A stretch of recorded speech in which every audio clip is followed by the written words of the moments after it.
If you are new to the channel, then subscribe the channel and press the bell icon for further notification. Okay student, welcome you all to this new lecture on basic level where we are discussing circle for basic level. So today we will be discussing intercepts that made by the circle in x-axis and y-axis both, and how can we interpret this. And then we will see some general second order equation and why it will represent a circle, some conditions for that. Okay, then let's discuss this. So if we come to intercept made by a circle on the coordinates, what do you mean by intercept? Suppose a circle is there, you draw a circle.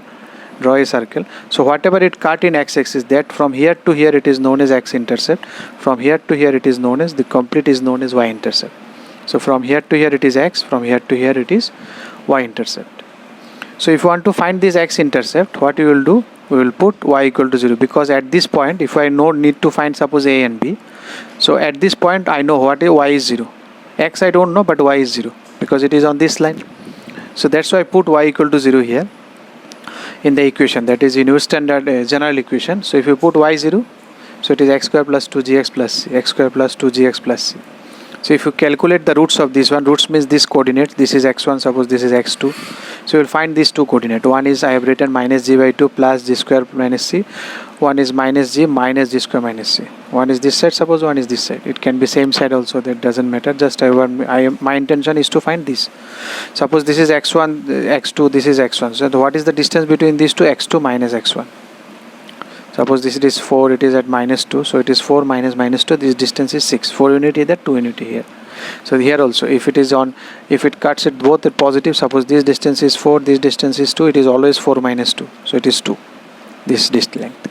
So it is this minus 2. So if you do deduct these two, g minus g by 2 minus g by 2, it can get cancelled and you will have 2g square minus c.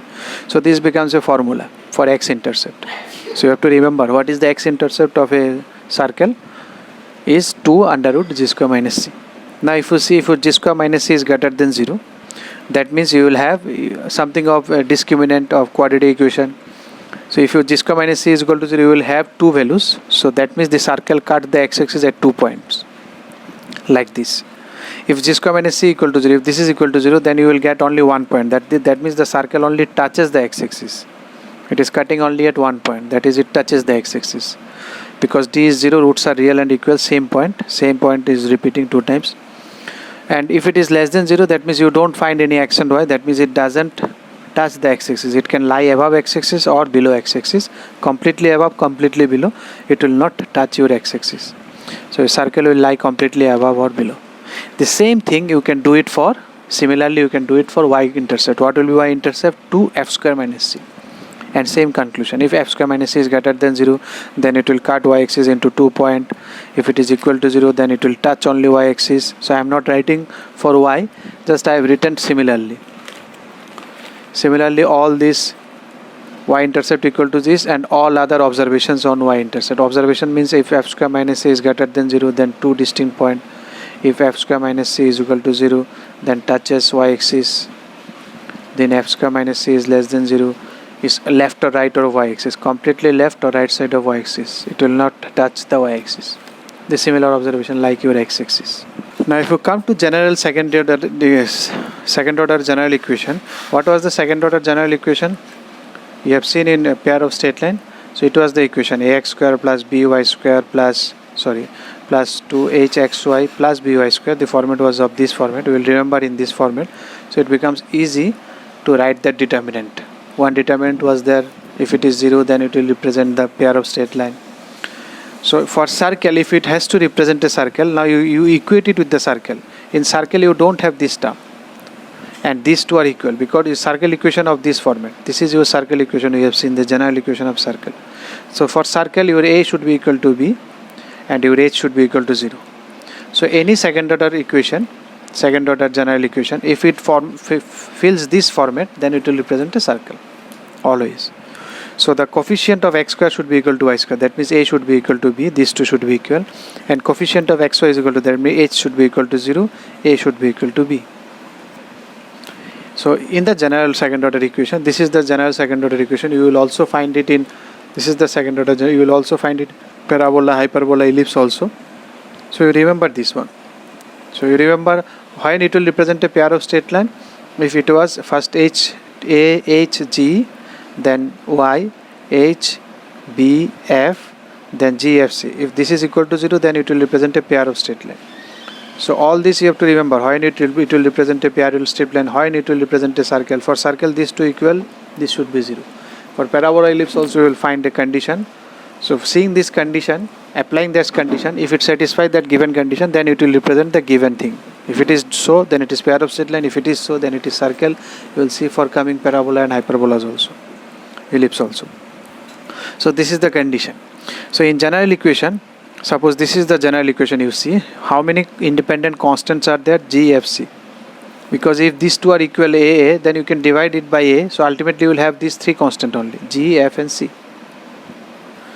So three constant means there you need, that means three equation. If someone gives you three equation, then you can solve these three and find GFC. Once you know GFC, then you know the circle.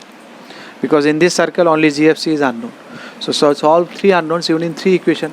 That means for circle, if they have given you three condition, then you can draw a unique circle. A equation you can got which is a unique, because one equation represents one unique circle.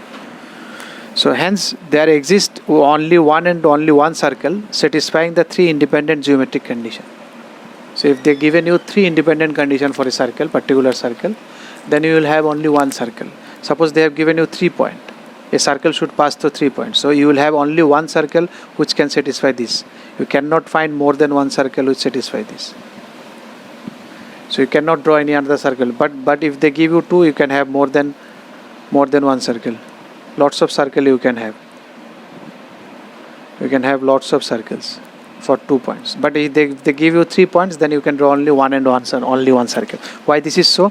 Because 3 points given means 3 equation is given to you. So you can solve these three equations is given to you, which three unknowns, 3 equation we can solve uniquely GFC. You will get a unique value G, F and C. Unique solution. If you get unique solution, that means the equation will be unique. Equation unique means circle will also be unique. Okay. Now there is general equation. Some little more observation of this general equation of circle. Suppose x square plus y square, this one. If it passes through origin, I told you for origin, not for circle, in any curve, if it has to pass through origin, there should be no constant term. If there is no constant term, that will obviously pass through origin. So you can see there is no C, so that's why it will pass through origin. If its center lies on the x-axis, then your F is 0, because what was center? Minus G minus F, because it is lying, the circle is lying, center is lying on the x-axis, so its center code is minus G comma 0, so your F should be equal to 0. Similarly, if your center lies at y-axis, then your G will be equal to 0, because in that case, if it lies on y-axis, then its coordinate is 0 comma minus F, so that's why G is 0. So these two are observations that we can do on general second order equation. If you like the video, then press the like button and please give your valuable comments in the comment section.